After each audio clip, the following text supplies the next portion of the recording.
मुख्यमंत्री जी के नेतृत्व में सबसे ज़्यादा इस बात का ध्यान रखा गया कि लॉकडाउन हो। सबको मिलके आज ये संक्रमण का दौर है, इसमें हम सबको एकजुट होकर काम करने की आवश्यकता है।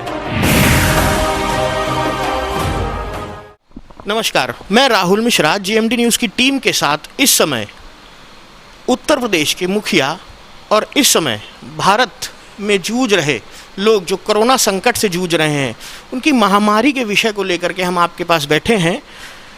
शिक्षा और स्वास्थ्य तमाम ऐसे विषय हैं जिनको लेकर के हम इनसे चर्चा करेंगे। हमारे साथ इस समय उत्तर प्रदेश के deputy CM doctor Dinesh Sharma ji हैं, हम इनसे चर्चा करेंगे। सर, बहुत बहुत स्वागत है आपका जीएमडी न्यूज़ में। बहुत धन्यवाद। सर, सबसे पहले प्रश्न हम आपसे ये करेंगे कि कोरोना की जंग में जो उत्तर प्रदेश है उसको देखा जा रहा है कि हम लोग आशावादी हैं, और उस आशावादी के तहत हमने अभी फ़िलहाल तीसरा चरण है ये लॉकडाउन का, उसमें क्या क्या मुकाम सर हासिल कर लिए हैं? देखिए, जो कोरोना वायरस का जो संक्रमण पूरे प्रदेश में नहीं, पूरे भारतवर्ष में, पूरी दुनिया में फैला, उसका दुष्प्रभाव हमारे वहाँ कम से कम पड़े, इसके लिए माननीय मुख्यमंत्री जी के नेतृत्व में सबसे ज़्यादा इस बात का ध्यान रखा गया कि लॉकडाउन हो। लॉकडाउन में लोग इसको कड़ाई से इसका अनुपालन करें, घरों के भीतर रहें, सोशल डिस्टेंसिंग को बनाए रखें, मास्क लगाकर बाहर निकलें, और साथ में ये भी तय किया गया कि जो खाद्य सामग्री है उनको घरों तक पहुंचाने की व्यवस्था की जाएगी।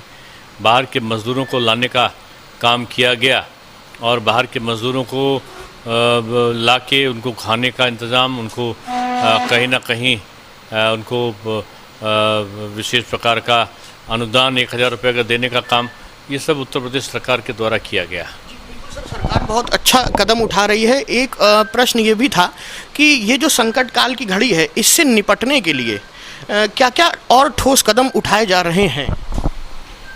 देखिए, सरकार के द्वारा अभी लॉकडाउन में 3 जोन बनाए गए हैं, ग्रीन जोन, ऑरेंज जोन और जो रेड जोन। रेड जोन में भी कड़ाई से लॉकडाउन का पालन किया जा रहा है, जबकि ग्रीन जोन और ऑरेंज जोन में कुछ छूटें दी गई हैं, कुछ दुकानें भी खोली गई हैं। आप जानते हो कि हाई कोर्ट खुल गया है, और साथ में हमने भी शिक्षा के क्षेत्र में जो हमारे जो मूल्यांकन का क्रम था हाई स्कूल और इंटरमीडिएट की पुस्तिकाओं का, उत्तर पुस्तिकाओं का, तो उसको जांचने का काम भी हमने शुरू कर दिया है। क्या लगता है कि ये जो तीसरा चरण लॉकडाउन का है, क्या 17 मई के बाद कुछ चौथा चरण, 5वां चरण नहीं होगा, या खुल जाएगा? नहीं, ये सब तो आने वाले केसेस पर निर्भर करता है। ये एक दिन से कोई पूर्वानुमान लगाने से नहीं होता। स्थिति कैसी रहने वाली है, ये इस बात पर निर्भर करेगा कि उत्तर प्रदेश में जो पॉजिटिव केसेस हैं वो कितने कम मिल रहे हैं। इसी पर निर्भर करेगा कि लॉकडाउन हम आगे बढ़ाएं कि ना बढ़ाएं। कोरोना संकट काल में सर देखा गया कि सबसे खासा असर जो है वो शिक्षा पे भी पड़ा, तो ऐसे में क्या कहेंगे, शिक्षा पे क्या आप नए रणनीति तय करने जा रहे हैं? देखिए, शिक्षा में हम लोग सबसे पहले ये हुआ कि जो सत्र हमारा 1 अप्रैल से शुरू होता, पढ़ाई का हर्जा ना हो, उसके लिए बच्चों में online education, e learning classes लगाने का काम किया गया। जो 6ठे से और 12वीं तक की कक्षाएं हैं उनमें व्हाट्सएप वर्चुअल क्लासेस को लगाने का काम किया गया।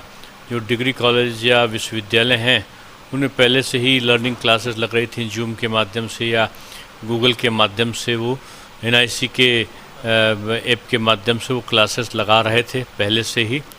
और मुझे खुशी है कि एक नई टेक्नोलॉजी का प्रचार प्रसार व्यापकता के तौर पर हुआ है, और अब एक वैकल्पिक शिक्षा के रूप में ऑनलाइन एजुकेशन हमारे सामने आया है। इसमें बहुत ही वृद्धि हुई है और बहुत ही लोगों ने उत्साह के साथ इसे अंगीकार किया है। सर, एक चीज़ सभी लोग जानते हैं कि इससे पहले इतना बड़ा संकट काल कभी भारत में नहीं देखा गया। ऐसे में जो राज्य सरकार और केंद्र सरकार का सामंजस्य जनता द्वारा जो स्थापित किया गया है वो वाकई में अविस्मरणीय है। लेकिन जो ऑनलाइन शिक्षा प्रणाली है वो हर एक के हाथ में इस समय इतनी तकनीकी नहीं है। फिर भी क्या जो ये सत्र है इसको इसी तरीके लागू किया जाएगा या इसको कुछ तरीके से औसत अंक दे करके किया जाएगा? नहीं, छठे 7वें 8वें 9वें और 11वें की कक्षाओं को हम लोगों ने प्रमोट कर दिया है बगैर एग्ज़ाम के, और 10वीं और 12वीं का हम लोग कॉपी चेकिंग कराना शुरू कर दिया है। उसके आधार पर हम लोग निर्णय लेंगे। हम कह सकते हैं कि ऑनलाइन एजुकेशन ने एक नई क्रांति लाई है और जो हमारा कोर्स था वो पिछड़ने नहीं पाया है इसके कारण। यूपी बोर्ड को देखा जाए या विश्वविद्यालय को देखा जाए तो इसके जो परीक्षा फल हैं ये कब तक घोषित कर दिए जाएंगे? हाई स्कूल और इंटरमीडिएट की परीक्षा फल अभी तो कॉपी चेक हो रही, कॉपी चेक हो जाए उसके बाद 15 दिन लगता है रिजल्ट पे।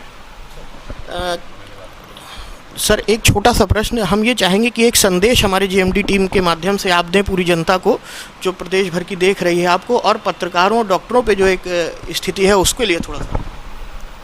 जो कोरोना वॉरियर्स हैं वो स्तुतनीय हैं, वंदनीय हैं, जो लोगों की जान को बचाने के लिए अपनी जान की जोखिम डाल रहे हैं। मैं समझता हूँ कि उनको साधुवाद है और उनका वंदन करना चाहिए हम सबको मिलके। आज ये संक्रमण का दौर है, इसमें हम सबको एकजुट होकर काम करने की आवश्यकता है। केंद्र सरकार का और प्रदेश सरकार का समन्वय बहुत अच्छा है। प्रदेश सरकार में भी जो किए गए काम हैं जनता ने बढ़ चढ़कर उसको हाथों हाथ लिया है, और आज चाहे सामुदायिक किचन चल रहे हों तो उसमें जनता की भागीदारी है। आज कोई किसी प्रकार का खाद्य सामग्री का वितरण हो या घर तक खाद्य सामग्री पहुंचाने का हो तो उसमें उनका हाथ है, जो सामाजिक संगठन है उनका हाथ है। तो मैं कह सकता हूं कि समाज, सरकार एक दूसरे का पूरक होकर इस संकट काल में काम कर रहे हैं। सर फीस को लेकर के एक उहापोह है, उसके लिए आप कैसे क्लियर करें? फीस के लिए पहले ही कह दिया गया कि जो फीस है वो 3 महीना की एक साथ कोई नहीं लेगा, कोई भी विद्यालय। मासिक आधार पर शुल्क लिया जाएगा। अगर शुल्क मासिक आधार पर लिया जा रहा है तो किसी प्रकार की शुल्क वृद्धि इस वर्ष नहीं होगी। यानी वर्ष 2019-20 में जितना शुल्क लिया जा रहा था, चाहे वो प्रवेश हो, चाहे वो विभिन्न प्रकार का वार्षिक शुल्क हो, वो वही शुल्क वर्ष 2020 और 21 में भी लिया जाएगा। तो आप थे हमारे साथ उत्तर प्रदेश के deputy CM doctor Dinesh Sharma, जिन्होंने हर प्रश्न को बखूबी रखा, सहजता से रखा। हमारे इस क्रम में हम और आगे बढ़ेंगे, तब तक देखते रहिए GMD news. Camera person Honey Jaiswal के साथ मैं राहुल मिश्रा, जीएमडी न्यूज़ कानपुर। माननीय मुख्यमंत्री जी के नेतृत्व में सबसे ज़्यादा इस बात का ध्यान रखा गया कि लॉकडाउन हो, सबको मिलके। आज ये संक्रमण का दौर है, इसमें हम सबको एकजुट होकर काम करने की आवश्यकता है। क्या माओ को भरी दोपहर में बच्चों का इंतजार करना पड़ता है? क्या पापा लोगों को सर्दी की सुबह में बच्चों के साथ स्कूल बस का इंतजार करना पड़ता है, जिससे बच्चे बीमार हो जाते हैं? क्या महीने में 2 से 3 बार आपके बच्चे की बस ट्रैफिक में फंस जाती है, या फिर किसी कारण से बस रास्ते में फंस जाती है और आपको कोई अपडेट नहीं होता, न कोई जानकारी होती है? अब इन सभी समस्याओं से आपको छुटकारा दिलाएगा TrackSure. Provides you solution next to real time tracking के साथ है ट्रैकश्योर। किसी भी एक्स्ट्रा डिवाइस की जरूरत नहीं है। वैन या बस में लेटेस्ट टेक्नोलॉजी गूगल API का इस्तेमाल करते हैं हम। SOS button for emergency calling to transport incharge, traffic alert notification. यदि स्कूल